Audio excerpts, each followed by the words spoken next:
I was seated at the head of the table when I realized that night would not end the way everyone expected. Not the way he expected. The ballroom of the Grand Meridian Hotel was impeccable, its crystal chandeliers pouring golden light over 120 guests. White flowers in towering arrangements. French champagne. A string quartet playing softly in the background. Everything perfect. Everything expensive.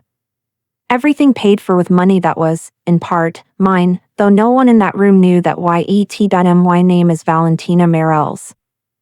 I am 43 years old. And that night, my husband of 16 years was about to humiliate me in front of the entire business elite of Sao Paulo, but I already knew what he was going to do. And I had prepared my response with far more elegance than he deserved. Let me tell you who I really am.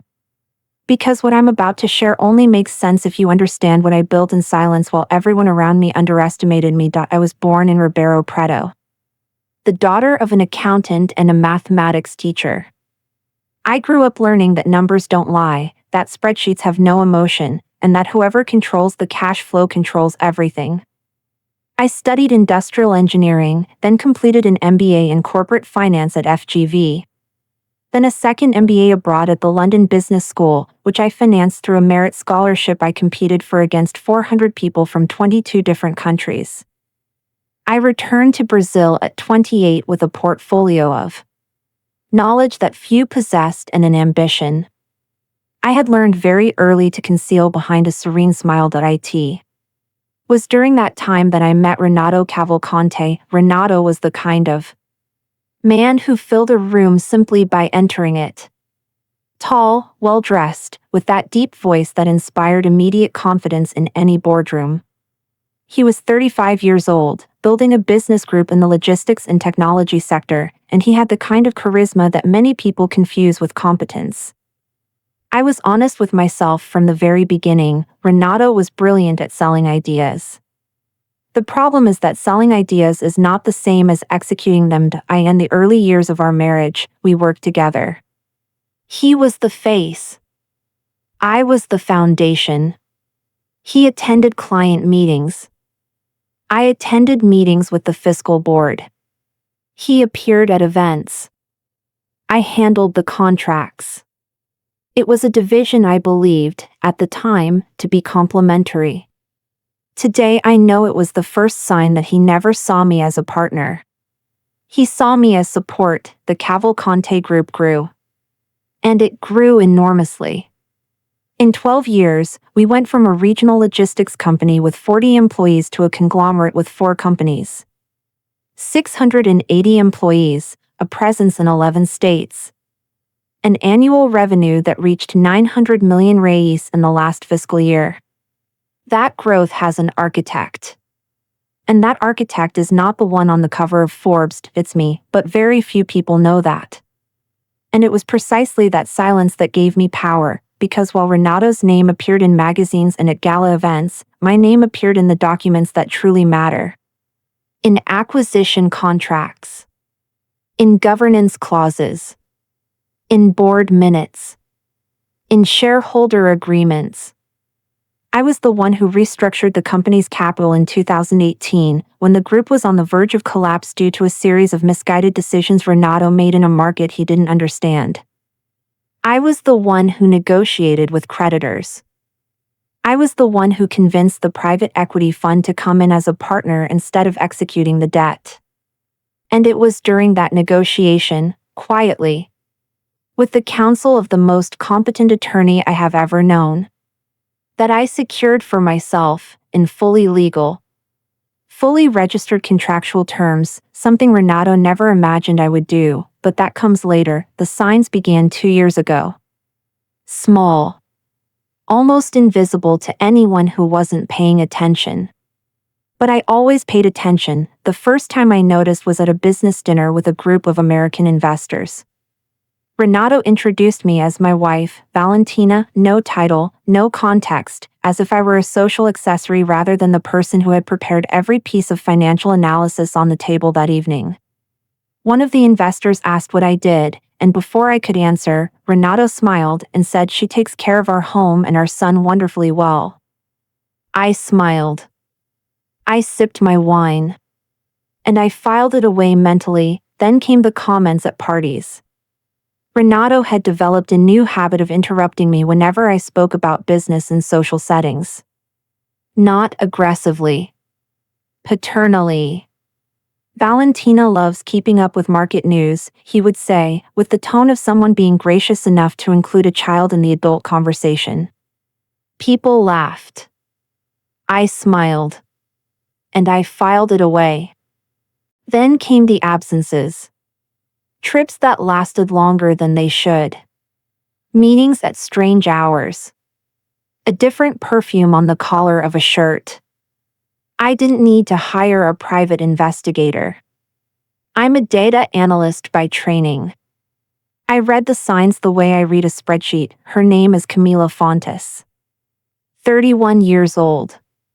She works at one of the group's companies, in the marketing department. Beautiful, without question. But she wasn't what interested me. What interested me was what Renato was planning to do with that information. I found out when I came across, accidentally and yet inevitably, a conversation on the tablet he had left open in the living room. Him and his personal attorney discussing divorce strategy. Renato wanted to give me as little as possible. He believed I had no way to prove my real contribution to the group. He believed the assets were structured in a way that I would walk away with whatever he decided to give me. He didn't know I had anticipated exactly that scenario 6 years earlier. I didn't react that night. I closed the tablet. I went to bed. And over the next 3 months, while Renato continued his life as if nothing were happening, I moved with the precision of someone who had studied every piece on the board for a decade and a half. Renato's 50th birthday dinner was his idea. A grand event, at the finest hotel in the city, with the finest guests. Business partners, board members, friends from Sao Paulo's high society, journalists from the financial press. He wanted visibility. He wanted to celebrate. I organized every detail of the event, as I always had. And this time, I organized a few additional details he didn't know about. That afternoon, before getting dressed, I sat at my desk and read for the last time the document my attorney had prepared. Every paragraph. Every comma. It was perfect. I closed the folder, placed it inside my beige leather clutch, and went to get ready. I chose an emerald green dress. Long, structured, with a neckline that was elegant without being provocative. Hair pinned in a low chignon. Diamond earrings that were mine alone, inherited from my grandmother, never entered into the marital inventory. Nude stiletto heels. I didn't want to look powerful that night. I wanted to look serene. Because it is in serenity that true power hides, I arrived at the ballroom an hour before the guests, as always.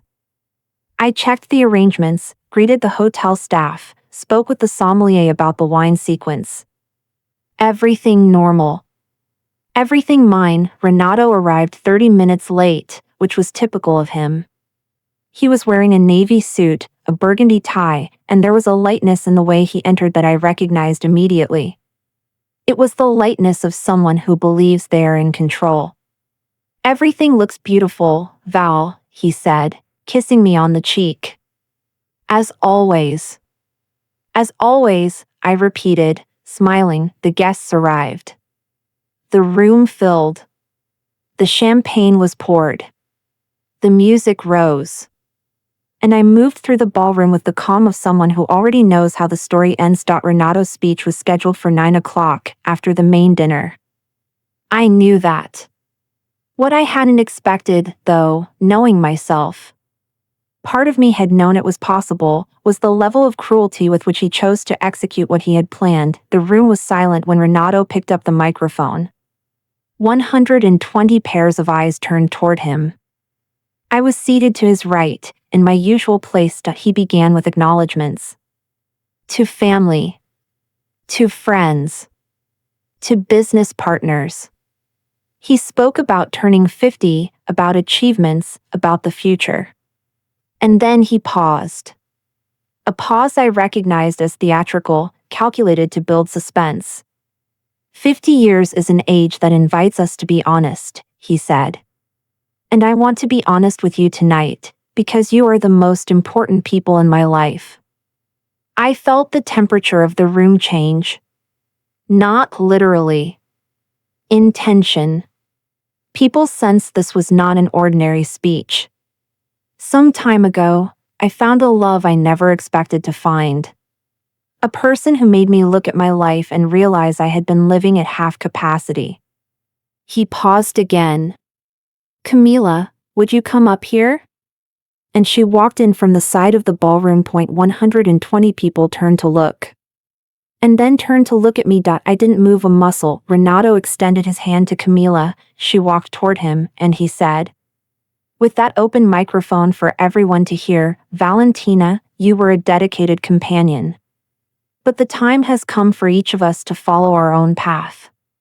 And I wanted to do this honestly.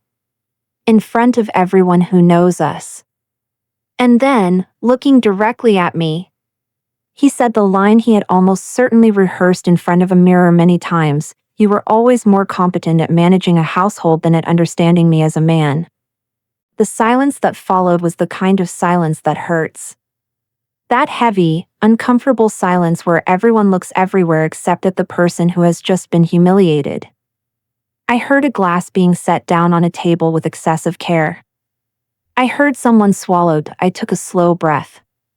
I placed my champagne glass on the table with a calm I had been practicing for months. I raised my eyes to Renato. And I smiled. It was not a smile of disguised pain. It was the smile of someone who had been waiting for exactly that moment. He didn't understand the smile. He grew slightly uncomfortable, as if he had expected tears and didn't know what to do with their absence. I said nothing. I didn't need to, because 30 seconds later, Dr. Augusto Carvalho Nito's phone vibrated. Dr. Augusto was the chairman of the board of directors of the Cavalcante Group. A 68-year-old man, solid as granite, who had spent 40 years in the financial markets and whom I genuinely respected. He was seated 3 tables to my left, and I watched him pick up his phone, look at the screen, and then look at me. I tilted my head slightly in his direction. A silent communication that only the two of us understood. He stood up. Dr. Augusto was not a man for scenes. He was a man for facts. Which is why when he asked the waiter for the microphone and said, "Excuse me, I need 30 seconds, the room paid attention immediately. Renato, still standing with Camila beside him, looked confused. Augusto, now is not the 30 seconds. Renato. Dr. Augusto's voice carried the kind of authority that isn't questioned. He looked out at the room. I need to inform those present that the board of directors of the Cavalcante Group held an extraordinary meeting this afternoon and approved, by a majority of 4 votes to 1, a governance restructuring resolution that takes effect on Monday.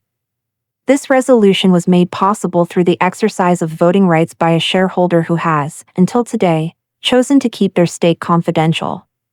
He paused. That shareholder is Valentina Merel's Cavalcante, who holds, through a holding company established in 2018, 31% of the Cavalcante Group's voting shares, making her the largest individual shareholder of this company. The silence that followed was of an entirely different nature from the silence before. It was not a silence of embarrassment. It was a silence of shock. Renato went pale. Dr. Augusto continued, in the same calm voice of someone reading from minutes. The approved resolution transfers the position of Chief Executive Officer to Valentina effective Monday. Establishes an independent audit committee to review financial decisions from the past 24 months. And temporarily suspends Renato Cavalcante's powers of representation until the restructuring process is complete. Valentina, would you like to say anything? Every pair of eyes turned to me. I rose slowly. I picked up my clutch. I removed from inside it a single sheet of paper, folded in thirds, and placed it on the table in front of me without opening it. Then I looked out at the room. "I'm not going to make a speech tonight," I said, in a voice I had kept steady throughout the entire preceding scene and that remains steady now. "Because speeches are for moments of doubt. And I have no doubts." I looked at Renato. He was trying to process what had just happened. I could see in his eyes the exact moment the gears turned and he understood the full extent of what I had done. Not over the last few months. Over the last 6 years. "The paper on the table," I said calmly, still looking at him, "is the consensual separation agreement with all terms already arranged. My attorney is available to receive yours starting tomorrow morning. The terms are fair. They reflect the real contribution of each of us to what we built." I paused. "Good evening, everyone. Thank you for dinner." I picked up my clutch, adjusted my emerald green dress, and walked toward the exit of the ballroom with the same serenity with which I had entered. Behind me, I heard the silence slowly transform into murmurs. I heard a chair scrape. I heard Dr. Augusto's voice say something quietly to someone. I didn't turn around. At the ballroom door, Dr. Fernanda Luz, my attorney and one of the most brilliant women I have ever known, was waiting for me with a quiet smile. She handed me my coat. We walked out together through the marble corridor of the Grand Meridian without a word. When we reached the outside, the cool night air of Sao Paulo hit my face, and I breathed in deeply. The first completely free breath I had taken in a very long time. "How are you?" Fernanda asked. I thought for a moment about the question. I thought about the perfectly set table. The white flowers. The champagne. Renato's face when Dr. Augusto spoke. The silence of the ballroom. "I'm fine," I said. And it was true. In the days that followed, the market reacted. News of the Cavalcante Group restructuring appeared in 3 business publications. The name Valentina Meireles, not Valentina Cavalcante, but Meireles, my original surname, which I decided to reclaim, appeared in all of them. Not as wife of. As chief executive officer, the audit committee found what I already knew it would find, a series of irregular hirings over the past 2 years. Including in the marketing department where Camilo worked. With salaries incompatible with the market and an absence of formal selection processes. Renato was notified. His attorney, the same one who had planned to leave me with as little as possible in the divorce, contacted Fernanda the day after the dinner. The terms I had proposed were accepted in full, but I didn't need to shout. I didn't need to cry in public. I didn't need any kind of scene. I needed 6 years of patience. Impeccable documentation, an extraordinary attorney, and absolute confidence in what I had built. 3 months later, I was invited for an interview with the business editor of the most widely read industry magazine in Brazil. She asked me what had been the most difficult moment of my career. I thought for a moment, and I answered honestly. The most difficult moment was when I understood that the greatest obstacle to my growth was not the market. It was not the competition. It was the assumption of the people around me that I was less than I was. That assumption almost convinced me to accept less than I deserved. "And what changed?" she asked. I stopped needing them to understand who I was. And I simply started being. Today, the Cavalcante Group, which was renamed the Meridian Group in a rebranding I approved with enormous personal satisfaction, has a 92% internal approval rating. Closed the last quarter with 18% growth. And is in the process of going public. A project I had designed 4 years earlier and that Renato had shelved because he didn't believe the timing was right. He was living with Camila in an apartment he had purchased before the restructuring. With the personal capital he had. It wasn't a small amount. But it was exactly what was his. I kept the house, the company, the son we raised together. and the respect I had built that no one would ever be able to take from me. Miguel, my 14-year-old son, asked me once, weeks after the dinner, whether I was sad about everything that had happened. I sat beside him, looked into eyes that are the same as mine, and said, "No, my love. I am exactly where I always knew I would one day be." He was quiet for a moment and then said, "You knew before the dinner, didn't you?" I smiled at him. "I knew before the dinner." He nodded slowly, with that teenage seriousness of someone learning how the world works, and said, "You're terrifying, Mom." I laughed. The first genuine laugh I had had in a very long time. "No," I corrected him gently. "I'm prepared. There's a difference. People ask me whether I feel anger, whether I feel resentment, whether, when I look back on what happened that night, I feel the need for him to suffer more, to pay more, to more completely understand what he did. The answer is no, not because I'm a saint. Not because what he did didn't hurt. It did. It hurt years before the dinner, when he interrupted me in front of the American investors and reduced me to decoration. It hurt when I realized he had never seen me as a partner, only as disposable support. It hurt when I read that conversation on the tablet and understood that the man with whom I had built an entire life was planning to leave me with crumbs, but anger was not the fuel of my response. Clarity was, and clarity is a far more efficient fuel than anger, because with clarity, you don't act on impulse. You act on strategy. With clarity, you don't shout. You document. With clarity, you don't seek revenge. You simply occupy the space that was always yours, and when you occupy that space with calm, with elegance, with all the evidence of what you have built standing beside you, there is no public humiliation that can survive it. What he tried to do in that ballroom was diminish me in front of the people who mattered. And what happened instead was that those same people saw exactly who I was for the very first time. Perhaps that was involuntarily the greatest thing Renato ever did for me. The morning after the dinner, I woke up early. I made coffee. I went to the window of my office, which looks out over the garden, and stood there looking at the trees for a long time. I thought about all the mornings I had woken up in that house and worked before anyone else had stirred. Every contract I had read. Every meeting I had prepared. Every time I had been the invisible voice behind a decision for which someone more visible received the credit, and I thought about how none of that effort had been wasted, because what I had built in silence was exactly what protected me. When the noise arrived, I picked up my coffee, walked to my desk, opened my laptop, and began Monday as Chief Executive Officer of the Meridian Group. I didn't announce it on social media. I didn't send messages to people in high society.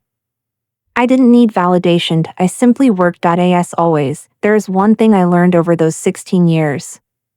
Something I carry with me as the most solid principle of my professional and personal life. Real power doesn't need to be announced. It is felt when it enters a room. It is respected before it is understood.